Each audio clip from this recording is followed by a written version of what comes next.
I'm going to tell you something about language. Okay. So, language is a really interesting thing because when it comes to figuring out how smart somebody is or how high their IQ is, when they are losing their cognitive function, one of the ways that you do that to figure out how smart this person is, to see how much they've declined, is by looking at their language to see how many words they know. And there are standardized tests that do this kind of thing. So, language is actually pretty important. And it's really, really important for humans to understand each other by the language and the words that we use. But language is also one of those things where if you don't know what something means, or somebody uses a big word that you don't know, it can feel really, really intimidating.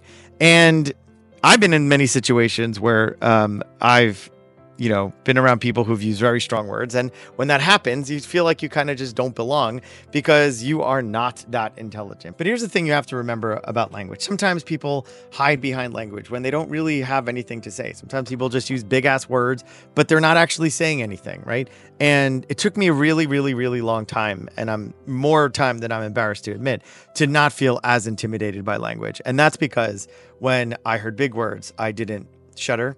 I felt really dumb for a long time, but I looked up the words. I understood what the words meant. And I didn't give up on trying to do this. So if you're surrounded by people who you feel are crazy smarter than you, much smarter than you are, just hang in there. Hang in there, keep on going, and just don't give up, and use ChatGPT or whatever AI you can so that you can keep up as best as you can, because you are worthy. And don't forget, the people that you hang around rub off on you. So if you're getting pushed to the next level, keep with it, because you will get to the place that you're trying to be.